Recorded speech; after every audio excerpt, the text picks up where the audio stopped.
Listen to this. Department of Justice is launching an investigation, and we know who's behind this, actually. We'll talk about it. Listen.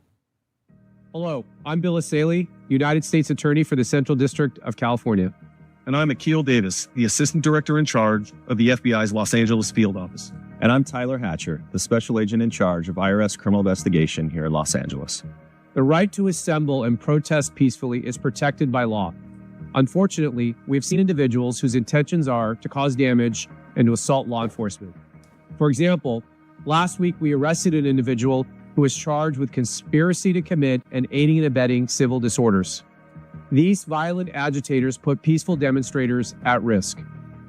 The FBI and our federal partners will continue to investigate individuals and organizations who are knowingly funding or committing acts of violence against law enforcement, as well as the destruction of property.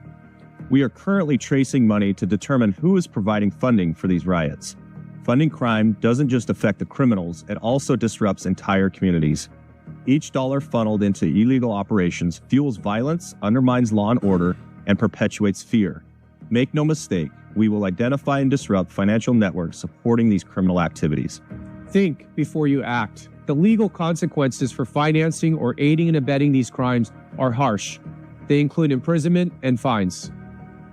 If you have any information regarding individuals and/or organizations providing financial support to commit acts of violence or destruction of property, please dial 1-800-CALL-FBI or visit tips.fbi.gov. All right, so let me actually break this down. We have a lot of riot footage to cover, and crazy things happen. People got ran over by vehicles, probably rightfully so. A lot of people got shot. Some insane stuff. We have some very graphic images to share as well. Some people that were around me who got a femoral artery busted open. Not a good thing to happen. But the FBI's come out and said straight up, hey, look, we want to let you know this is not organic. And I think that's really important. I'm not a big fan of the DOJ, not a big fan of the FBI right now, but I do think that at least from BLM, everybody has come to realize, right? Remember when we were finding out later, you and I worked at Blaze during the BLM stuff. You were in the DC bureau. You remember what was going on. You were talking about the fact it was always coming back, beaten up or something. That's thanks to multiculturalism mostly. But what we were finding out is, like, as we were going, like, wait a second, BLM leaders are trained communists?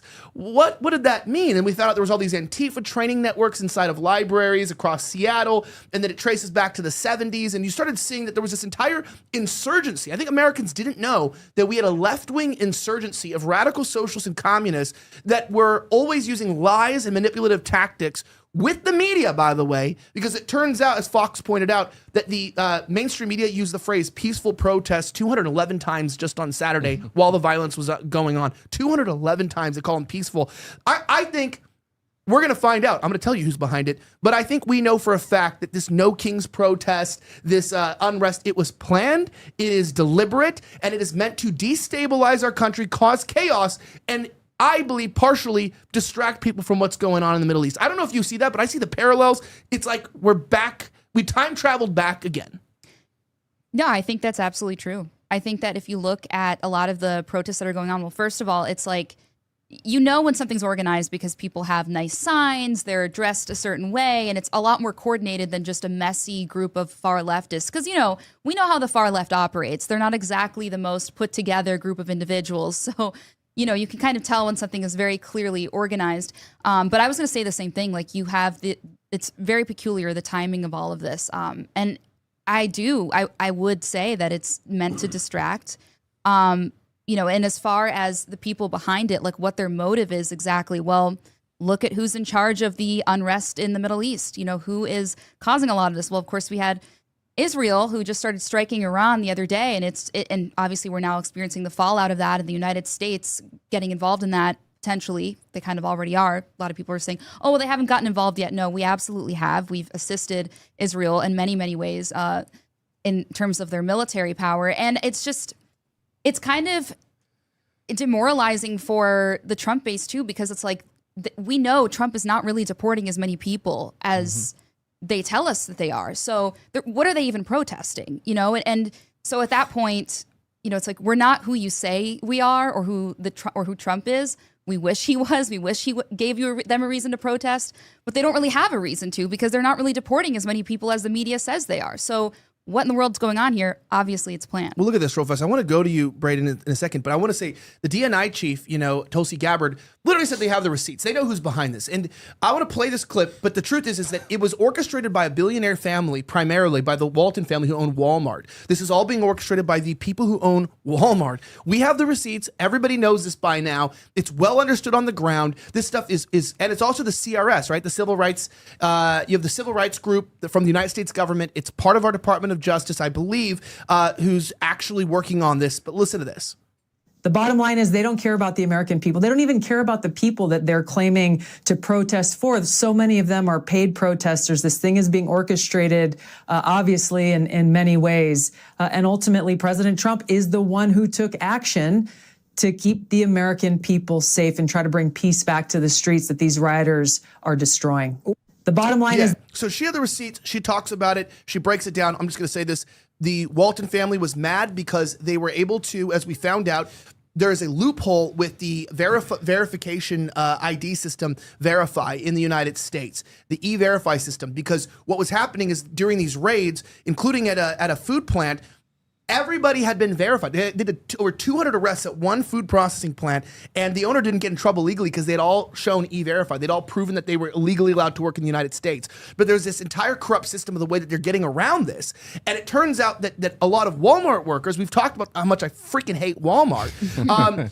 It's cheap crap from China, bad working conditions. They run everybody else out of business in the area, especially in small towns. It's a monopoly. They take over the competition, and then they tell you, look, your only other option is us or what? Or Target, if you live in a nicer area. Your only option is big box stores. During COVID, what didn't shut down? The big box stores. All the little guys had to shut down. They all had to lay off their workers. It's all part of this coordinated corporatism, and everyone's focused on Israel and the military-industrial complex, which is very real, and we'll talk about later in the show, but it's also important to realize that, behind these closed doors, when you can't hire illegals and abuse your workers, this is feudalism. This is peasantism.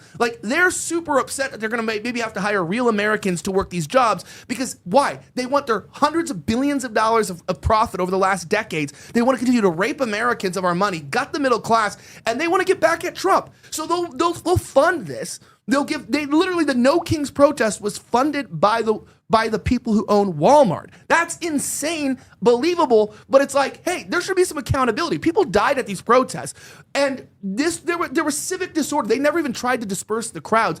I feel like what we're seeing here is a genuine bourgeois revolt to continue against the America First agenda. And I think that deportations are about restoring the middle class, about restoring wages, about restoring safety and identity, and they don't want it. No, and deportations are the nice outcome because at the end of the day, eventually someone's going to come along who's like, all right, you had plenty of opportunities to leave. You know what I mean? And so when it comes to the Walmart heiress, right, funding all of these No Kings protests, which is ironic for the party that didn't even have a primary for their Kamala candidate. But you have these protests going on around the country, and then everyone is focused on the Middle East now because you have all these bombings. And like you said, it's not that it's we shouldn't be focusing on that because I certainly don't want to be involved in another war. And I know plenty of other people who would agree we don't need to be involved in any other wars. However, the thing that I've realized is a lot of Americans are single issue minded, where they can only focus on one thing at a time. They struggle to juggle different things. And so the protests took up the majority of their mental capacity until the bombing started. And now that is all that they care about. And so you still have these protests going on. You still have people dying in the street. You still have massive corporations funding people to go out and commit acts of terror against other civilians and buildings and law enforcement individuals and all these different things. But that is irrelevant because for the people who are narrow-minded, they can only focus on one thing at a time. It's outside of their peripheral, and so they don't see it.